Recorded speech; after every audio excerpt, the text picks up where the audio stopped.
Pelicans fall 128-119 to the Milwaukee Bucks. They've lost 4 in a row. Lido, Chaz, Chris Conner are going to join us before we get into it. Make sure you like, comment, subscribe. And this podcast is sponsored by the Birdsall Law Firm, the official lawyers of Boot Crew Media, located at 918 Poydras Street by the Superdome. Give them a call at 504-523-5413. Birdsall Law Firm, the official injury lawyers of Boot Crew Media, and of course, Company Burger and DraftKings Sportsbook, the official sports betting partner of Boot Crew Media. We're going to skip all the way through because I am pretty upset with Willie Green, his staff, and the adjustments that were made tonight. I was upset with the game plan. Lido, we'll start with you first. We had texted a while during that game. It was obvious what the Bucks were doing. They were going to let others beat them. They're going to build the wall. They're going to send 3-4 at Zion and let Herb Jones shoot and let Jonas Valanciunas shoot and let Najee Marshall shoot, etc. And I texted you. I said, if they're going to do this, put Zion on the block, put JV out, and let him work. And they made that adjustment with 5 minutes left in the fourth quarter. Those are your exact words. That's exactly what you said. I don't understand. You have a guy. I'm not saying that Giannis or Zion is Giannis. I'm saying you have a guy with a similar type of play style in Giannis, right? I think Giannis is the best player in the world. Zion and Giannis have a similar play style in getting downhill, getting to the rack. You know, once they get into the paint, if the defense collapses, they're very good passers, both of them, right? You see Zion every day in practice. Why? You see how teams guard Zion. Why wouldn't you scheme this game how other teams scheme your best player, right? And I like for everybody to apologize to Jonas Valanciunas right fucking now. What's his middle name? Jonas Jerome Valanciunas. Apologize to the Lithuanian legend right now. I'm not Lithuanian Lightning, to be exact. Apologize. Big science. Justin, I'm sorry, bro. But it's people in YouTube comments. No. This is not. It's people in YouTube comments today who are telling me he's not a stretch 5. He's not mobile enough to play in this offense. We should package JV and Devontae and give up a first for Miles Turner. Like, I apologize. Don't say nothing. If you ain't apologize, don't talk to me. I don't want to hear nothing. You don't want to hear anything, Chris. Chris, let's talk CJ McCollum because you actually had a tweet and I busted out laughing. Walk me through it. Oof. All I can say is, man, that 35'3" hit the convention center. I don't and look, man, I'm one of the last people on CJ McCollum's bandwagon of sorts, right? I am a believer of what he can be as a third option if things are, if we ever get to see it again, right? But man, what's frustrating watching him in critical moments is that this guy is 31 years old. He's my age. And he was brought into New Orleans. There was a certain veteran IQ, knowing when and where, timing, element, clutch, being able to find, just making the right and the smart plays, especially late in games. And I think that what's frustrating is that we've seen a lot since he's been in New Orleans of timely turnovers. I have no idea why Chaz has his hat on. Untimely turnovers, bad shots that don't make any sense, going away from what's working, momentum killers. And, I'd like to see it again as him being a third option, hoping that we can see what that was supposed to look like 100%, because we obviously see him as a second option has his limits. Surely. He's finding himself in a lot of different ways. The jumper, I think, is back. I mean, he's actually had 3-4 decent to good games in a row here, right? But it's the timing of some of these plays, the turnovers to go with some of his already flaws that we've talked about. It's hard to watch. It's consistent now. It wasn't like a one-time thing. It's happened like 3 times now. Top of the key, gets the ball, either gets ripped or takes a terrible shot. He had like 3 or 4 air balls tonight. We're all starting the frustrating. show, but Chaz, been waiting in the wings. Chaz about to moonwalk all over. I actually think I'm going to zig. I think while y'all zagging, because honestly, I don't think CJ played bad, and I don't think Willie was bad. I think CJ played incredible defense, and Willie. I think CJ and Willie effectively defended Zion and shut him down. Wait, they played for the Pelicans. Oh, yeah. CJ's fucking terrible. I don't even think CJ is a good third option, honestly. CJ belongs on the bench, but you're not going to put him on the bench because he makes too much money. His contract is going to age like a banana soaked in whole milk. He's fucking awful. He has the IQ of a player that is fresh. He has the IQ of an and one basketball player. He's awful. He's terrible. He's not good. He was effectively outplayed by a bunch of guys who probably work in the warehouse during the offseason. He was terrible. He was awful. He has no sensibility. He has no type of concept of what's happening in the game. I doubt Willie knows what quarter it is from game to game. I doubt he knows who the opponent is from game to game. And I guarantee if you would have asked him tonight, Coach, how many timeouts you got left? He gonna look, and somebody else, they not gonna know neither. He just doesn't know anything. Like Mike Bullshit, whatever his name, that terrible coach. He's not a good coach. When you saw when Jonas hit like back-to-back threes, how he called timeout and like kept the game at bay. Then Jonas hit another three. He called another timeout, kept the game at bay. You know, he's not even a good coach. You got out coached by a coach who was about to get fired. He's an NBA champion, though, Chaz. Yeah, he's an NBA champion. Yeah, you know, but Giannis. Yeah, but see, here's Giannis the thing. is an NBA champion. Yeah, Bo was just on the sideline. Yeah, I'm sorry, Chaz. I'm sorry. Yeah, no, you're right. You're right. He's a champ like Doc Rivers is a champ. But it's like, yo, the thing is, and people take this the wrong way. Brandon won't help the situation because even with CJ as a third option, you still need a good coach to kind of like, yo, CJ, know your place, calm down, know your place, and you don't have that. No one's gonna reel CJ in. Okay. It was one of the worst decisions I've ever fucking seen. Not to mention, he had a bunch of turnovers before that. And it's not going to be counted as a turnover. That's again in the fourth quarter in crunch time. He turns the ball over. It's every game. Nobody else wanted to shoot the ball, Chaz. Herb Jones couldn't find a three right now if you handed it to him. Okay, they're treating him like Tony Allen when he's on the floor. Trey Murphy can't get on the floor to play in these moments because he's been so bad defensively right now. Who else was going to be in this game right now that was going to help you to shoot the ball? I'll say this. Herb hit at least 2 threes tonight. And he went 2 for 8. But you got to take the shot. And it wasn't going to be 35 feet. And Zion, the guy who got you in the game, Zion got Wesley Matthews pinned on. It's like, and plays and on an okay. Let's say CJ fucked up that play. On the next play, something it happens again. Jose Alvarado went 0 for 5 from 3 tonight. I like we focusing. Okay. Like, look, CJ's been bad. But he's not a third option.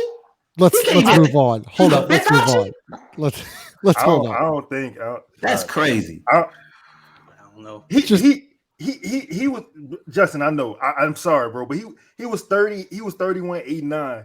Like it wasn't perfect, but damn, he's not a third option. We've all been critical of CJ at times this year. I really didn't think. I thought he played one of his better games. It's just that the bad things that are the things that we don't like, you all don't like. They just are manifesting themselves at the wrong time. It's a time thing. That shot not as much of a performance thing. That was a terrible shot. It was a terrible. That was a terrible. We all are thinking about the same, basically. It was awful. Plays, 2 plays. Those were terrible, and the timing of them was what was so bad. I actually thought, other than those couple of isolated things, that he didn't play that bad. Look, you lost tonight because the others all played horrible. Let's keep it a buck. Herb did not play well. Trey did not play well. Jose was terrible. Look, I know we've all kind of been on the Dyson train. Dyson's been almost unplayable here for a little bit. I mean, almost unplayable for a little bit. Your other guys just didn't play well tonight, and that's why you lost the game. I think just focusing on those couple of CJ plays is sort of missing the forest for the trees. Lito, do you think that? And I already know what Chaz thinks, but does Brandon fix most of these? We all do what Chaz Chaz thinks. Things. We already know what Chaz thinks. He's about to go from Lito to Crystal Ross next. Hell yeah, shit yeah, having Brandon on the floor would definitely, bro. Go like Chris just gave you the numbers on. Herb was 2 for 8. Trey was 1 for 3. Jose was 0 for 5. Najee was 1 for 6. Yes. At one point, What was Dyson? He was 1 for 2. Yeah, he did. I think he had a 3, right? Yeah, he had 1. He was 1. Yeah. He was 1 for 2. Dyson took 3 shots though. You know what I'm saying? It's like either you gun shy or you're not making it. You know what I'm saying? Like you either you. Anyways, yes. Brandon Ingram definitely is going to make a difference because it's going to be hard. For instance, tonight, right? How you build the wall if you got a guy on the other side, you know what I'm saying, who can not only shoot the 3, but he's incredible at the mid-range, and he has the length to get to the rim. You know what I'm saying? This particular night, Zion was playing against 2 7-footers in the front court. Brook Lopez, I think, is leading the NBA in defensive percentage in the paint. Like I don't think this was necessarily his. I'm not gonna say it wasn't his matchup to win. It was just more difficult, especially when you've got the defensive player of the year in Giannis and Brook, who's also been in that race, right? Add into that, you're saying it wasn't going to be Zion's night, and that's with Jonas going catatonic, which actually helped spread the floor even more, and it still was hard for him to get buckets. Yeah, Chris. Sorry, I'm going to cut you off later, but Chris, this is a 4-game losing streak, kind of the first, bump in the road of the season. It's been pretty smooth. I mean, there's some overreactions in that 6-4 start, I think it was, but for the most part, it's been pretty smooth. Are you worried with a 4-game losing streak right now? No, I mean, we talked about this, I think, after when Brandon first went down, and I said I think that they're gonna beat bad and mediocre teams, and they're gonna surprise a few good teams. That should be enough with even decent health for them to, for them to finish in the top 6, right? So a losing streak at this period of time against the teams in which they suffered them against, it doesn't scare me. You got San Antonio and you got Oklahoma City next. I was saying it when they went in the 7-game winning streak. It's hard to talk about what this team is until we see 14 back on the floor with these other guys, regardless. So, no, man. I think that the problem right now, and what's tough to watch, even with some of the late game things, even when you falling down and you're falling down by double digits, having to fight back against a championship contender. Those things are what they are, but there are certain things that when I look at on this team right now, we talked about the others, you got to figure it out. Brandon stepping in, period, versus having I'm looking at a video right now where Brook Lopez is treating Herb Jones like he is Andre Robertson. He is treating him like he's Andre Robertson. That's disrespectful. Was he wrong? Even with his 2 threes. Was he wrong? No. So, okay. No. I think the issue here and the conversation when it leads to Chaz eventually is that I don't think Brandon saves anything. But does he at worst give a team that needs another scorer right now help? Surely. Yeah, he does. Easier shots? Yes. Does he lighten the load and the responsibility for other guys? Does he make certain things easy? Yes. Like the wall stopped working for against Milwaukee and against Giannis when other guys started stepping up, when Drew Holiday got there, when Chris Middleton started playing well, and the guys around them in those clutch moments. I mean, I don't think it's any different with this team. They still got some things to figure out, but again, even through the 4-game losing streak, San Antonio, Oklahoma City, you got a chance to get back on your feet again and build something else. Ross, if I were to told you, tell you 30 games in, we'd be 18-12, what would you say? All night. And that's why I'm not my panic meter. I don't think is where others is. It's just because we all would have taken 18-12 first off, and if you then caveat that with like, hey, and Brandon's going to miss half of those games, it's a no brainer. And it's like look, I'm almost to the point where I'm, it's time to start asking questions about what the hell's going on with Brandon and like why aren't we playing if the team's cleared you? I'm not claiming to have all the information there, other than like I feel like we've been told that like nobody's really sure why he's not playing. That's concerning to me. Look, if it's just a overcautious thing, if maybe there's something lingering that we don't know about, that's the biggest question for me. But does he change the team? Of course. I mean, Chris just alluded to it. Like, instead of relying on all of these other guys, like, what if you're just shifting 20 of those shots, the Herb Jones shots that he doesn't want to take and we don't want him taking, some of the Jose shots that we don't want him taking, some of those CJ McCollum shots that we don't want him taking. Like, well, now you've got one of the better forwards in the league taking those shots. Like, hell yeah, it makes you better. Like, so, everybody in the league deals with health stuff. We're going through that right now. It's a little bit of a rough patch. You lost 2 games in Utah, where even when Utah sucks, it's hard to win in Salt Lake. The Bucks are probably the favorite to come out of the East again, and Phoenix had the best record in the league last year. Like, I'm just not really panicking because I also still don't have the expectation that we're an NBA Finals team. Like, I think you saw that tonight. We're still not quick enough to make the necessary changes whenever they clearly are presenting themselves. That's learning. Willie's coach, how many games have been the head coach now? What, like 100 or something? So whether you think Willie's the best coach in the league or the worst coach in the league, there's unquestioned that he's one of the least experienced coaches in the league. Like, that matters. And we still are relying on a lot of dudes that just don't have they're still kind of green. Like, Jose's still kind of green. Yeah, they have good nights and they play really well and they're really good young players. Like, they played 100 games. Like, Herb Jones is if you thought we were going to win 70 games, like, then that's on you. Like, we were going to go through a rough patch like this. We're still a good team. We're still a good team. We're still a threat to make noise. We got to get one. We've got one of the best players in the league that hadn't played in a month. Like, I'm not panicking. Okay, so then let's go, Chaz. Chaz, I'm going to pose you a question because I can see you ready to go off. So let's talk trades and what this team needs. Okay, I want to know. You're really good with the contracts and the numbers and things like that, and good trade targets. Who would you like the Pelicans? Because they're a good team, but they have holes, and that's okay to admit. Now, how do we address those? You got to get Ime Udoka on this bench. That's what it boils down to. And the reason, look, Ime Udoka. You got to change the staff. Nothing else matters, bro. Like, this is. So you think it's the staff holding back the team? It's clearly the staff. Any competent coaching staff would win games consistently with this roster, and this is why I continue. I took some notes while you guys were talking.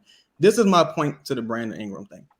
It's like having a headache, and you go to your doctor, right? And the doctor gives you some ibuprofen, but it's like, yeah, it's fixing the headache, but the whole time you have a fucking tumor. You have a brain tumor. It is this Brandon helping this team. You're going to be winning by default because the sum of your parts are greater than some other teams. It's still a bad process. The team wasn't that good when he was here.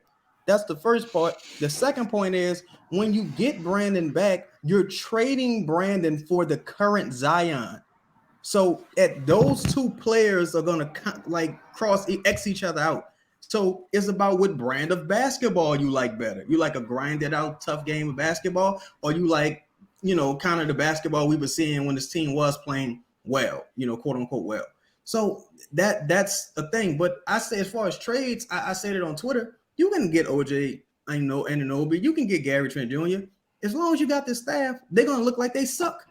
Once they get here, can I ask one question about the staff though? Because I know that I think you're a little tougher on them than I am. But I just because of what you just said about Budenholzer, if we have the talent.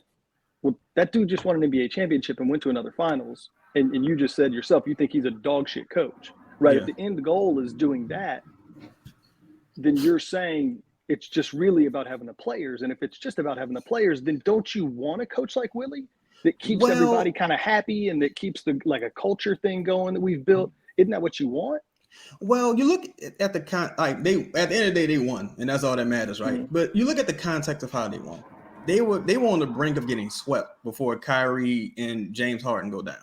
Then they beat the Phoenix, who keeps getting beaten, right? Who we almost beat last year. So effectively, their NBA Finals, the NBA Finals were the Nets versus the Bucks, and the Nets had two back-breaking injuries. Then you got the Kevin Durant 3 and shit like that. So put in context, it was like it's kind of fluky. But I also will say that Giannis Antetokounmpo is like 2 to 3 tiers above our best players. Like he's that incredible.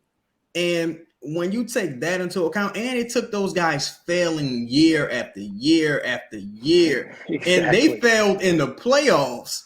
They didn't they didn't fail in like the early in the season, and those guys have been relatively healthy, right? Like tonight, okay, Brandon was out, but so was Chris Middleton. And Joe Ingles, this is his first game back. So, and he didn't give you anything. It's just like, I just don't trust the staff to make the adjustments early enough when we do acquire talent, or I just don't know. I think we're at least another offseason. I'm curious, Chaz, what teams have good staffs? Well, it's going to be the older teams probably. Like, of course, I always say the Warriors because, what can you? They the Warriors, but they also got probably the greatest backcourt that ever played the game potentially. Then you got the who's that? The Heat. I like what the Nets are doing right now. I think this team. I said this. I think this is the Steve Nash Nets with less talent. This is a Steve Nash Nets. But they didn't like Steve, man. They hated Steve. But here's the thing. Hold on. Let me say this, though. They hated Stan. They sucked. They hated Willie last year. They sucked anyway. It don't matter. Like, you can love a guy, you can love him, and you still lose. Or you can hate him. Hate them so much you win. It don't matter. Chaz, this is one of their best. This is literally their best record through 30 games. That's crazy. History. That's such a low bar, though, man. Come on. Let Lito get in. Lito hasn't got in. Hold on. Let Lito get in. You can't always be on that side of it. Like, I feel you. Guys, hold on. Let me get Lito in. Stop. Go ahead, Lito. I mean, what's the record today? 18-12. 18-12. Yeah, 18-12. I mean, man. Like I remember nights. Like I remember nights, man. Like 18. This time last year, we were probably on our second win at this point in the season. Second, shit. So damn, probably. I mean, man, I don't have the sky isn't falling in for me. Like I'm gonna be honest tonight. I didn't expect us to win this game. Like I'm just being honest. And I know people say, yeah, it wasn't winnable with Brandon, but like they didn't have Chris Middleton. I just think they're a better team than us right now, and I think that's fine, right? They've won the NBA championship. They've been to conference finals. This is a team that you aspire to be like. You would aspire to be like this team. I agree with basically what everybody said, especially like what Ross just said about the youngness of it. It's still a lot of youthfulness in the roster and in the coaching staff. Like Willie still has a lot of room to grow in the X's and O's part of the game. And I think that's something that, can be learned. I don't think you can learn to lead men. You can learn to coach and make in-game adjustments, but you can't, nobody can teach you how to lead. So if anything, if you take anything away from this loss, I feel confident in the fact that, for one, it was a competitive game. Up until the last 2 minutes, maybe. And Willie did, and he made the adjustments that he should have made to start the game. So hopefully, like, this is something that him and the staff can go forward in seeing, immediately. Chris, a guy that we'll wrap up in the next 5 minutes, but a guy that has kind of fallen off a little bit. We haven't really talked about him. He hasn't been, defensively, he's been basically unplayable. But Trey Murphy, what are you seeing from him these last 7 or 8 games? Unfortunately, man, it's very similar to a lot of the mistakes that we saw to begin his rookie year last year, just mainly off the ball, just getting lost on being late on rotations, completely blowing assignments. And it's one thing to leave open shooters. It's another thing to leave like 38%, shooters, 40% shooters.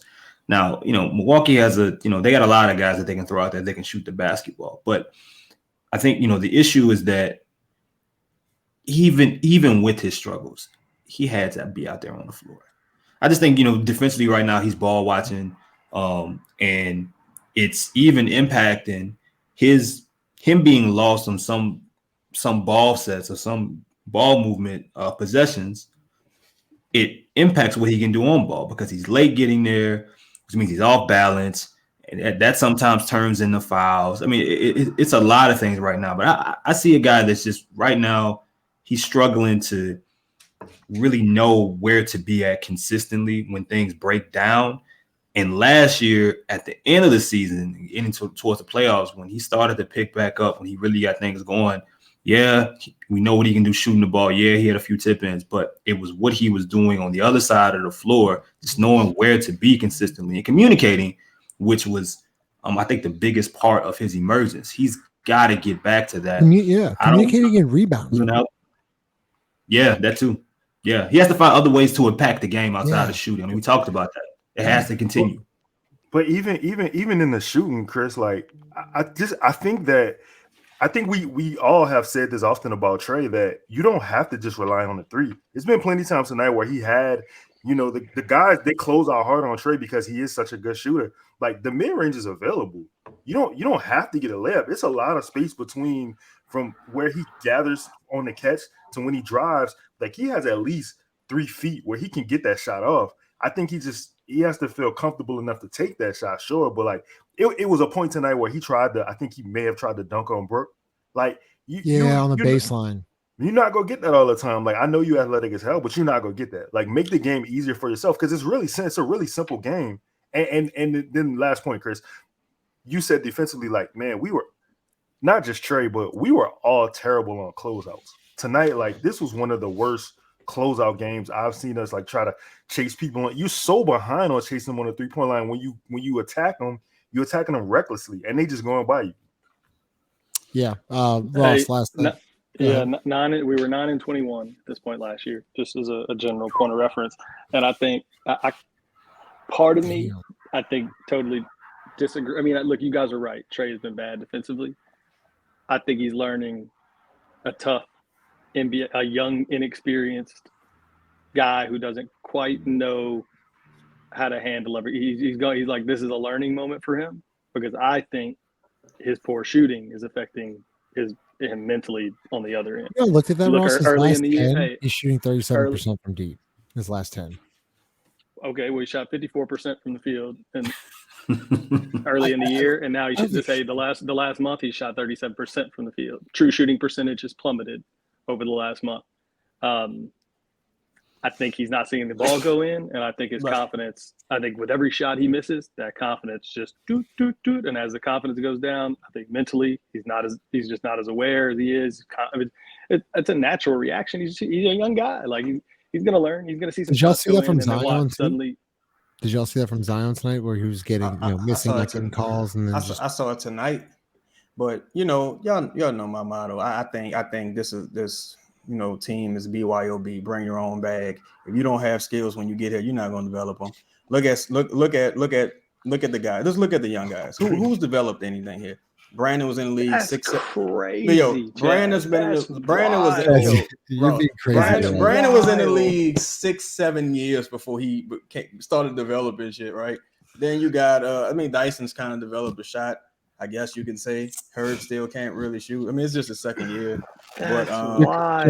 You're on a different one tonight. I'm just keeping it real. What has Zion developed? Hot takes for I'm glad Zion got that tech tonight. Yeah, that was smart. 100%. Me too. I wish he got run. Do you think it's time for Willie Green to get run? Maybe it's been time. It was time for Willie. It's been time. 20 games. He got here. I'd have threw my team. Lose your shit, man. I'd have threw my team issue polo directly at the referee, bro. Like I'd have tossed it at him. I think he got checked a couple games ago, though, didn't he? I won't say anything else about this. This will be the last thing for me.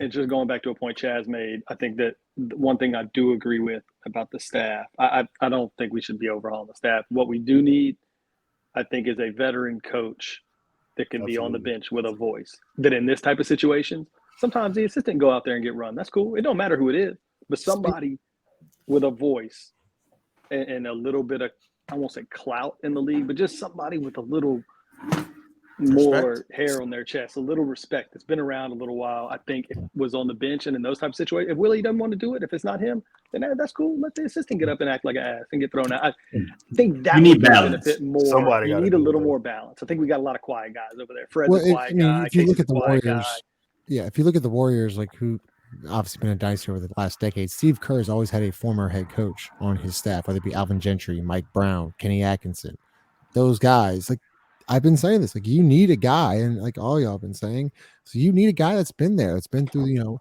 all that stuff. And I think Jason Kidd got thrown out tonight. Him and Luka. Him and Luka got thrown out together. Jason Kidd and Luka got thrown out tonight in the same time. Yeah. I'm assuming they lost. I don't know. It was the Wolves, so they might have won. Also, was actually happy. Yeah, go ahead. Yeah, they lost. Also, this has nothing to do with the Pelicans, but I think the Lakers were down 30, and Pat Bev got a layup on Chris, and he told him he was too small. No, we didn't. Yeah, he did. He's the worst. I love it. Why Dennis not? Schroeder dropped 30. Oh my god! Presented to you by Company Burger, located 4600 Ferret Street and DraftKings Sportsbook, the official sports betting partner of Boot Crew Media. Drop your comments, likes, subscribe, please. Want to hear what your thoughts are, and if they're as crazy as Chaz's. So once again, everybody needs to give Valanciunas an apology in those comments. Lito actually put that out. We will give. Pardon me one more time, my brother.